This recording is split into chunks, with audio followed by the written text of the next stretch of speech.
to the Dream 100 Show, the epicenter of influence, collaboration, and exponential growth. You're about to discover the power of relationships. Dream 100 relationships. And you're one relationship away from a totally different business and life.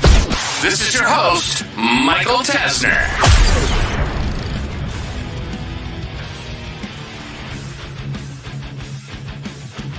Hey there, and welcome to this week's edition of the Dream 100 Show. Today, I want to talk about Lumpy Mail. So I've touched on this concept of Lumpy Mail in previous episodes, but especially around the holidays, Lumpy Mail is a great strategy to deploy. Now, I want to talk through, what is Lumpy Mail? What are some of the types of Lumpy Mail you can use, and how do you best deploy it? But the first thing I want to delineate is that this strategy is not meant to replace the Dream 100. Lumpy Mail, in its ultra simplest of forms, is direct mail that is lumpy. It's direct mail that contains some kind of tchotchke item, which we're going to talk about a variety of them. Historically, along with a note, a QR code, something inside that tells people what to do. So some kind of call to action. But by nature, it's meant to be lumpy or have an odd shape so that people end up opening it. When you get something in the mail and it's like a weird shape, you open it at a much greater rate. In fact, Lumpy Mail on average gets opened between 80 and 90% of the time, whereas traditional direct mail historically is going to get opened between 20 and 30%. Now, do not mistake open with conversion. But step one is when you send something, whether it's an email, a text message, you leave a voicemail, and in this case, you send direct mail, you want to make sure that people are opening it. They're listening to it. They're reading it. They're at least putting their eyeballs on whatever you're aiming for them to do. If you send an email and it goes into spam, it's essentially zero. No one's looking at it. So your message, your call to action, it's going to be a moot point. So if you know that you can have a campaign and you can deploy a strategy that rather than 20% of people looking at it, you're going to get 80% of them to look at it, I would argue the case that this is an amazing strategy to use. But again, the biggest difference between Lumpy Mail and the Dream 100 is that Lumpy Mail doesn't tend to be used for your highest quality relationships that you're going after. This is more of a strategy for you to be closing some more customers, but not necessarily you trying to land a Dream 100 relationship, whether it's a customer, a client, a Dream 100 referral partner. It's not to be used in those cases. I'd say, well, why? Because Lumpy Mail has a novelty to it.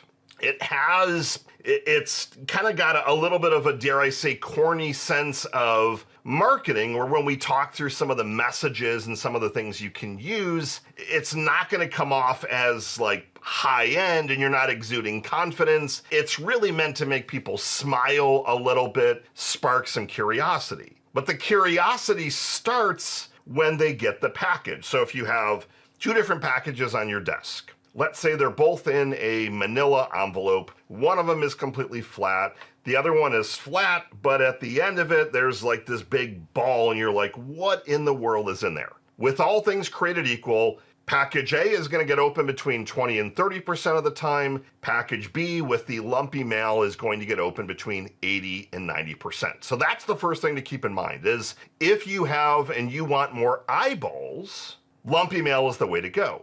Now, before we even look at deploying Lumpy Mail, your pre-step one is audience selection. Where most people get any kind of direct mail wrong is they just buy a list of people, they send out thousands of whatever, they expect a bunch of results based on the law of averages, they don't see the metrics they're looking for, great, that was a waste of $5,000, they give up and they move on to something else. The downside is you need to put some time into picking that audience. If you don't, you're not going to have the success. It's not you just go buy a mailing list. Now, are there companies that will broadcast your message out far and wide? Like you've got those Val packs and the coupon places. And yes, there is a place for those. There are certain types of people that they open those coupon things that they get every single month, the big pack, and they scroll through it rapidly and they see what coupons kind of fit their current life, and they'll often take some action. But you're casting a really wide net. Those aren't going to 100 people. Those could be going to 5,000 families, for example. Now you're spreading out your list a bit, and if you have a product or service that has a general and a wide appeal, that's definitely a strategy that you could use. But with Lumpy Mail, I'm looking for you to have a list of kind of better targeted customers, so current customers that maybe you're looking to upsell or cross-sell, warmer leads, and you can have some colder leads, but ideally they're not completely dead cold leads just off of like a purchased list. So that's kind of pre-step one, and you want to make sure you're validating the addresses, you have the right person at the organization that you're trying to go after. I try and go up as high on the totem pole as I possibly can, or at the very least my targeted job title, so you know that that person is still there, you validated the address. Now from there, we want to look at the end result. What are we aiming for someone to do? I want you to start with the end in mind. So there really are one of a few different options. The first one is we want to send this and then they visit a website. And on that website, maybe it's a personalized quote, it's a personalized something. The key word here in the very similar notion with the Dream 100 is that personalization. You still want some heavy personalization when you're doing this. The letter should be personalized and you want to make sure you're not, again, just sending this out to 10,000 people. So step one, you've got your list before you've even dove in. Step two is look at that end objective. So option number one, and these are in no particular order, and it's going to vary based on your particular business and industry. So one option again is they visit a website. Another option is they text in. So maybe you send something that requires them to take some action to earn a reward. They have to text in. Another option could be they phone in. So you have a phone number in there that has a tracking. It's a tracking code, tracking phone number, so you know how many calls you get. Now those historically are going to be the three. Visit some kind of website, send in a text message, or call. You're typically not sending Lumpy Mail that's making them walk into an physical location, for example. Now, when we have that objective, now what we want to do is kind of craft something that's unique and different and a little bit creative.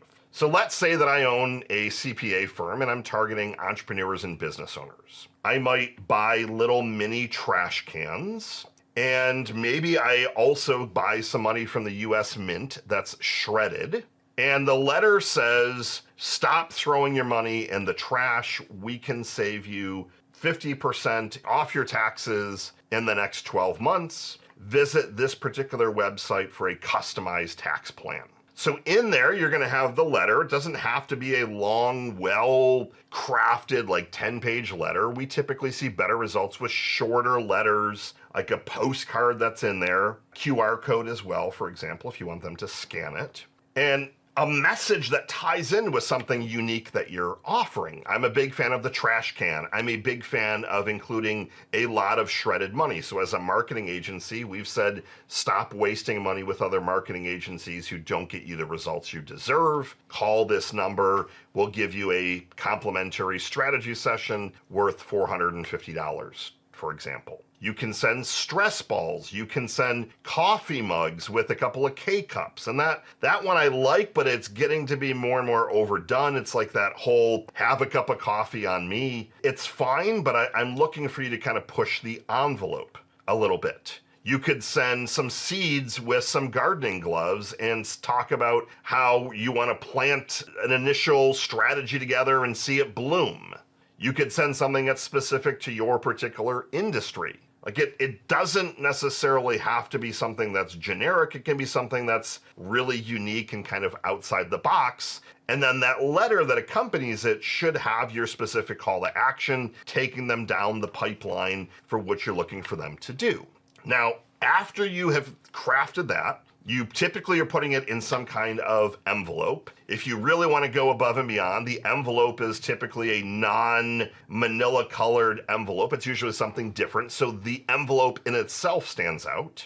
And if you really want to take it to that next level, instead of just going to the post office and shipping, let's call it 100 of these with the one little postage paid in the corner, you find out exactly how much you need for postage, and you line that envelope with a ton of stamps that make sure that you equal the amount of postage that's needed. And so, well, why would you do that?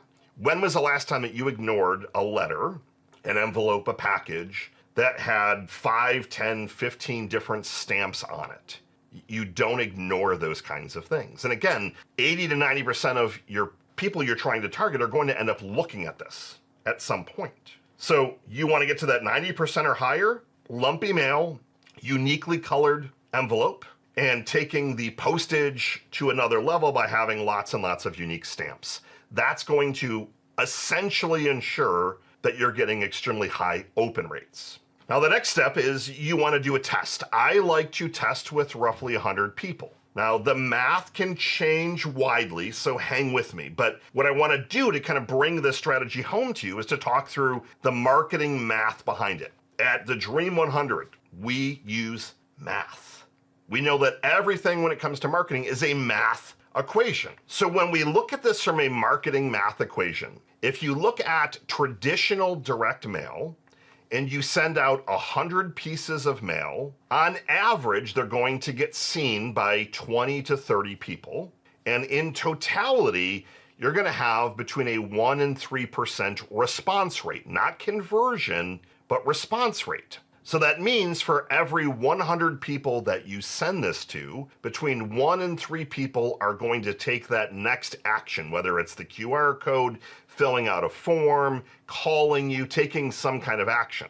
Whereas with Lumpy Mail, you're getting a higher overarching rate because you've now got 80 to 90% of people are seeing it. So you've got 80 to 90 eyeballs out of 100. It's not uncommon to see response rates that are 5, 10, even 15%. So instead of 1 to 3 people on the traditional side responding, you're getting 5, 10, or even 15 people. So it's exponentially higher. Even on the high side of traditional direct mail being the 3%, Lumpy Mail on the low side is going to yield 5%. Now, you need to run the cost analysis and you need to make sure that you have really good creative and some really good Lumpy Mail, but can end up very rapidly offsetting the campaign. Now, from there, you obviously need to have your sales campaigns and your follow-up campaigns dialed in. The most important piece of this entire campaign that will then not only focus on converting those 5, 10 people that see and interact with your materials, you can get those numbers up higher by having some follow-up. And you're not going to follow up with, hey, did you get our amazing gift that we sent you, but rather, hey, did you get the shredded money that we sent you? And it's really meant to just have that recall so that, oh yeah, I remember that. And it might very well move you into the conversation mode so that you now are actually able to have a conversation because they remember, oh yeah, you sent me something, and they have the recall, and then you're able to have that quick conversation. So that's how not only do your conversions start to skyrocket, but all the additional people that saw it that didn't initially interact, you can get those numbers up from instead of being 5, 10, 15% to maybe 20%, 25% if you have a really robust and thought out campaign. So if I do an overarching recap, step 1 is you need to have your audience dialed in. It's better done with kind of warmer, lukewarm leads, current customers, but not high ticket stuff. This is not the Dream 100 people. This is more of the strategy that can help drive you some other revenue when times are potentially slower, and also campaigns that you can do during the course of the year. Step 2 is figure out what action you want them to take. Scan a QR code. That QR code can actually ring your phone. It can send a text message, visit a website. So what do you actually want them to do? And then from there, you want to pick out some kind of unique lumpy GIF. There's so many different things. I mean, there's frogs and shredded money and trash cans and coffee, all random things. But I want you to try and find something that's a little bit unique to your industry. Like stress balls, yeah, they're great, but they're really overdone. Coffee mugs, yeah, they're fine, but they're really overdone. Get that campaign out the door. If you want to escalate it and have better results, send it in not only a uniquely covered envelope with the Lumpy Mail in it, but also then have lots of stamps so it just looks extremely unique. In that goes the Lumpy Mail as well as the letter or the postcard so they can take an action, and then build out your follow-up. So you're sending some emails, you're calling these people, calling them multiple times to try and get them to convert. Lumpy Mail, it's a great strategy to use in addition to all things Dream 100 to just drive you some more customers while you're also building up those Dream 100 clients and relationships. Have a wonderful rest of your day. Enjoy the holidays. Enjoy some Black Friday shopping. Michael Tasner signing off. Good morning, good afternoon, and good night. I'll see you next week.